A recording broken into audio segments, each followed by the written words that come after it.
कमजोर मत बनो, लोग तुम्हें नहीं छोड़ेंगे। यह हमारी यात्रा में लचीलेपन और आत्मनिर्भरता के महत्व के बारे में गहरा सच बताता है। एक, आंतरिक लचीलेपन को अपनाना। जीवन अपनी अप्रत्याशितता में हमारे सामने चुनौतियां लाता है। इन क्षणों के दौरान हमारा आंतरिक लचीलापन ताकत का प्रतीक बन जाता है। जब हम लचीलापन विकसित करते हैं तो हम कमजोरी के आगे झुके बिना तूफानों से निपटने के लिए खुद को तैयार कर लेते हैं। यह असफलताओं से उबरने, असफलताओं से सीखने और मजबूत होकर उभरने के बारे में है। 2, आत्मनिर्भरता की शक्ति। कमजोर मत बनो, आत्मनिर्भरता को अपनाने का आह्वान है। हालांकि समर्थन के लिए दूसरों पर निर्भर रहना स्वाभाविक और आवश्यक है, लेकिन अपने पैरों पर खड़े होने में सक्षम होने में एक अंतर्निहित ताकत है। आत्मनिर्भरता अलगाव के बारे में नहीं है, बल्कि यह जानने के बारे में है कि बाहरी समर्थन के अभाव में भी आपके पास सहने और उबरने की क्षमता है। 3, मानसिक दृढ़ता का निर्माण। कमजोरी अक्सर मानसिक दृढ़ता की कमी से उत्पन्न होती है। अपने दिमाग को मजबूत बनाना आत्मखोज और आत्मानुशासन की एक सतत प्रक्रिया है। इसमें एक सकारात्मक मानसिकता विकसित करना, चुनौतियों का सामना करने के लिए लचीलापन विकसित करना और जीवन की अपरिहार्य परीक्षाओं का सामना करने के लिए आवश्यक मानसिक दृढ़ता का पोषण करना शामिल है। 4, अपनी खुद की कीमत पहचानना। ताकत आत्मसम्मान के साथ जुड़ी हुई है। जब आप अपना मूल्य पहचानते हैं तो आप दूसरों की राय और निर्णय के प्रति कम संवेदनशील हो जाते हैं। यह समझने के बारे में है कि आपका मूल्य बाहरी सत्यापन पर निर्भर नहीं है, और यह एहसास कमजोरी की संभावित कमजोरियों के खिलाफ एक मजबूत ढाल बन जाता है। 5, आराम की जगह साहस को चुनना। कमजोर मत बनो, आराम के स्थान पर साहस को चुनने का निमंत्रण है।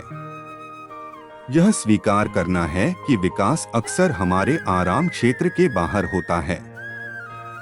जब कठिन निर्णयों या चुनौतियों का सामना करना पड़ता है तो उनका डटकर मुकाबला करने का साहस जगाने से लचीलापन पैदा होता है, जो अंततः व्यक्तिगत और व्यावसायिक विकास में योगदान देता है।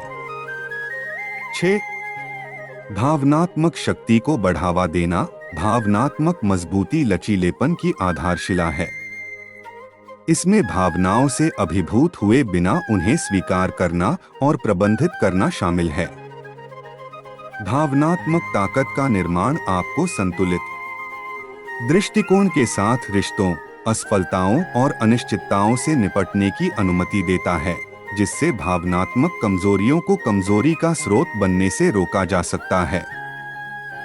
7, असफलताओं से सीखना। कमजोरी इस बात का उपोत्पाद हो सकती है कि हम असफलताओं पर कैसे प्रतिक्रिया देते हैं। विफलताओं को दुर्गम बाधाओं के रूप में देखने के बजाय उन्हें विकास की ओर बढ़ते कदम के रूप में मानें। कमजोर मत बनो एक ऐसी मानसिकता को प्रोत्साहित करता है जो असफलताओं को हार के संकेत के रूप में नहीं, बल्कि सीखने, अनुकूलन करने और अधिक मजबूत होकर उभरने के अवसरों के रूप में मानती है। 8, शारीरिक सहन शक्ति का विकास करना। शारीरिक शक्ति अक्सर मानसिक और भावनात्मक लचीलेपन का एक रूपक है। नियमित व्यायाम, एक स्वस्थ जीवन शैली और शारीरिक कल्याण ताकत की समग्र भावना में योगदान करते हैं।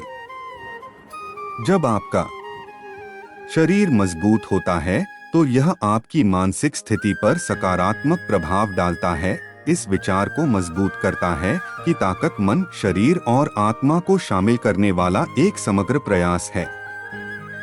9, एक सहायक नेटवर्क का निर्माण। ताकत का मतलब अकेले चुनौतियों का सामना करना नहीं है। यह एक सहायक नेटवर्क तैयार करने के बारे में है जो आपका उत्थान और सशक्तिकरण करता है।